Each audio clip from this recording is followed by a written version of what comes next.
I didn't restructure my aesthetics business for 2026 because I failed. I did it because the old model just stopped making sense.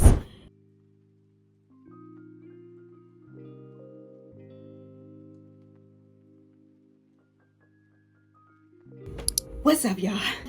I want to talk to y'all about something that I don't really hear a lot in the beauty industry and saying out loud: business restructuring.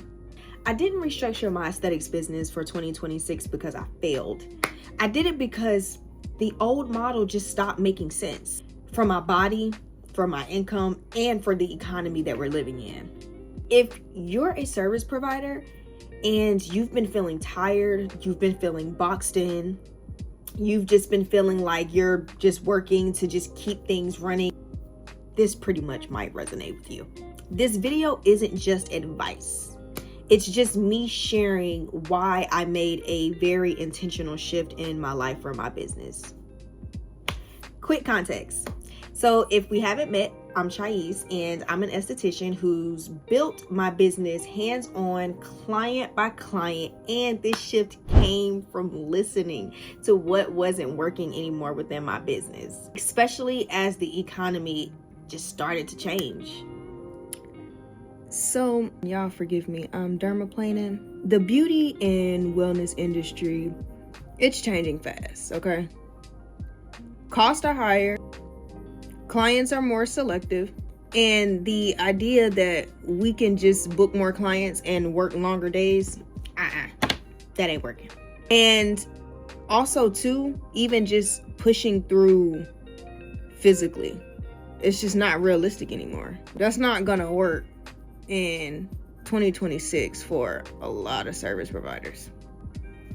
Also, I think a lot of us, we're waking up to the fact that a lot of the traditional business models were built on burnout, especially for women in service-based industries. And that's honestly, it's just not talked about enough. But we're getting ready to talk about it.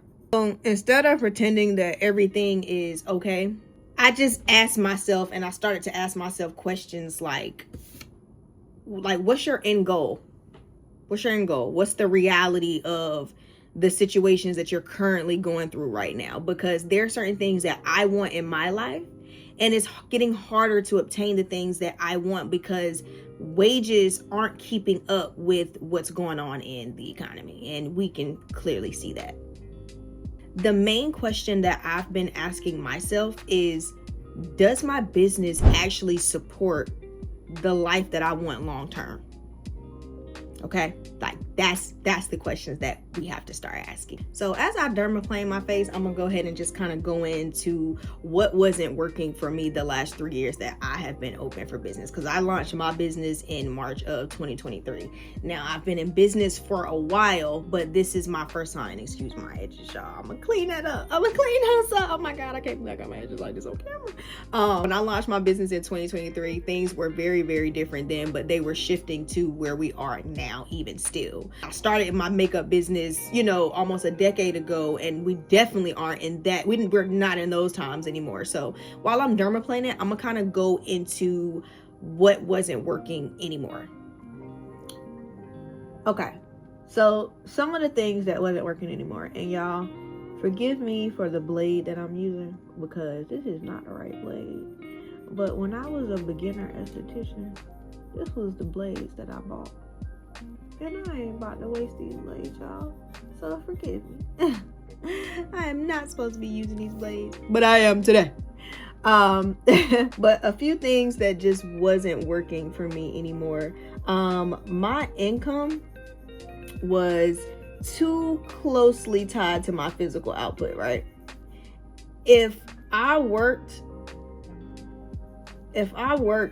more, I earned more. If I was tired, sick, or needed rest, everything slowed down. So my schedule was pretty much full, but my energy wasn't protected.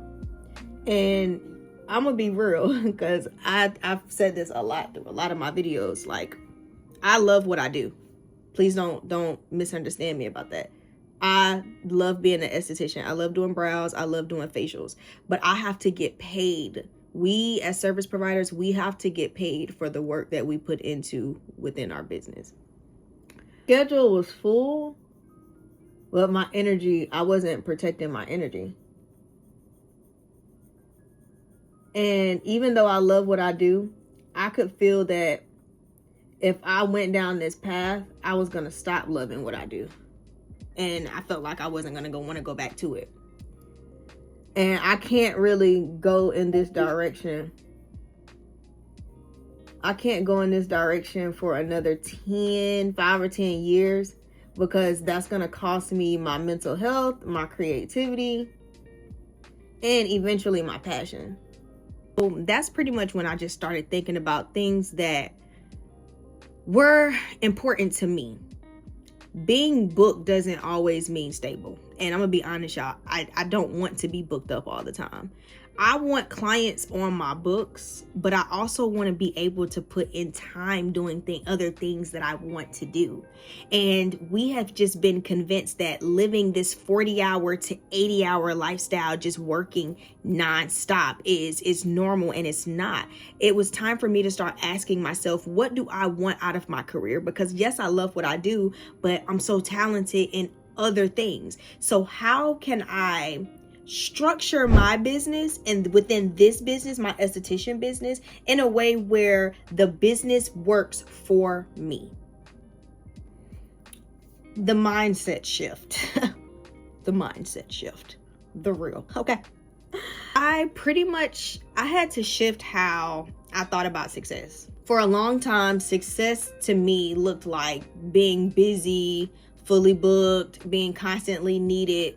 No, that's not, I can't do that anymore. For 2026, success is just different for me now. It looks like sustainability, like clarity, a business that does not rely on me being exhausted to survive. That's what success looks like to me. I stopped asking how much can I fit into a day, and started asking what structure allows me to show up at my best consistently. So the first thing I did was I simplified my service menu. Over time, I realized that my services, they pretty much just overlapped, and they took the same amount of energy, but I didn't deliver the same return. So I restructured my menu around outcomes and not techniques, or not just options. So every service now has a clear purpose, a clear protocol, and a clear reason of why the facial exists, or why the brow or lash lift, or why it exists. That alone reduced fatigue. And so not just for me, but also just for my clients as well. So hopefully it just kind of just let up a lot of fatigue within my. So service simplification. The first thing I pretty much did was focus on simplifying my service menu. Over time, I realized that I had services that overlapped, took the same amount of energy, but didn't deliver the same return. So I restructured my menu around outcomes instead of options. Every service now has a clear purpose, a clear protocol, and a clear reason it exists. The second thing is pricing. Number 2, pricing. I restructured my pricing to support quality over quantity. Instead of needing high volume to make things work, my pricing now supports fewer clients, better experiences, and more consistency. Some things that I changed, I shifted pricing to reflect expertise, results, and experience. I removed the mindset of more hours equals more money. I priced services to support fewer clients per day. I also accounted for prep, cleanup, and mental load by doing things like adding disposables instead of just doing it the old traditional way and just doing laundry. I also built pricing that allows consistency instead of overbooking.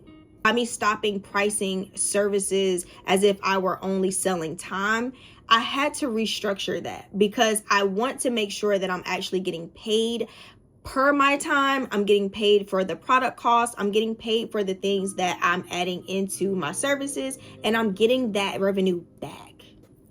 3, schedule. I also redesigned my schedule to pretty much reflect my energy, not pressure. That means that intentional breaks, realistic booking limits, and space to think and plan instead of just producing. I wasn't about to be doing less out of fear. It was about time to be doing things out of purpose. So, the 3rd, schedule. I also redesigned my schedule around my energy, not pressure. That pretty much just means intentional breaks, realistic booking limits, the space to think and plan instead of just producing. So this wasn't me doing less out of fear. It was about doing things on purpose. So how did I design my schedule around my energy? Realistically, it just looks like setting realistic booking limits per day, building intentional gaps between services, reducing back-to-back physical strain, creating space for reset, admin, and planning, because you definitely should be planning. And also design days that I can repeat long term. You want to protect your energy. And lastly, 4, leaving the hustle-based success model. So, what does leaving the hustle-based success model look like? It looks like redefining what success looks like. Letting go of the need to always be booked. Choose calm, clarity, and longevity. Building structure instead of relying on motivation. Trusting alignment over urgency. That was the biggest restructuring, getting out of hustle mentality, especially from someone who has always, especially since I've been working since I was 16 years old, having to get out of that hustle-based success model. Time is so important. Growth, wisdom, it's just also important. Okay, now for the emotional side of the restructuring. I want to say that this part matters because it does matter. Restructuring a business can feel uncomfortable, especially when you build something with your hands. There's fear around raising prices and changing offerings or stepping out of what clients are used to. But growth doesn't always mean adding more. Sometimes it just means refining. Sometimes it means redefining. And trusting that the right clients will respect structure, even appreciate it. This year, I felt like it was time for me to remove the emotion and replace emotion with logic. Replacing emotion with logic so I can find profit within my business. So I'm not overworking myself in my business, and I can continue to grow and love the business that I built from the ground up. I'm hoping this video resonates with all of my service providers out there, not just my estheticians. Just to leave you guys with some final thoughts. So for me, restructuring my aesthetics business for 2026 was an act of self-respect. It was me deciding that my work should support my nervous system, my health, my future, and not just my bills. If you're watching this and something in your business feels heavy, misaligned, or outdated, it doesn't mean that you're doing something wrong. It just means that you're ready for a new business structure, especially for the new year. This was what alignment looks like for me going into 2026. Thank you guys so much for listening. I hope you catch more of my YouTube videos. Stay tuned. Feel free to follow me on my business page, my Instagram, my TikTok, my threads. I am active on all of my socials. Stay tuned for more videos, and also just stay tuned just to kind of hear my esthetician journey. I love you guys, and I will hear from you soon. Peace.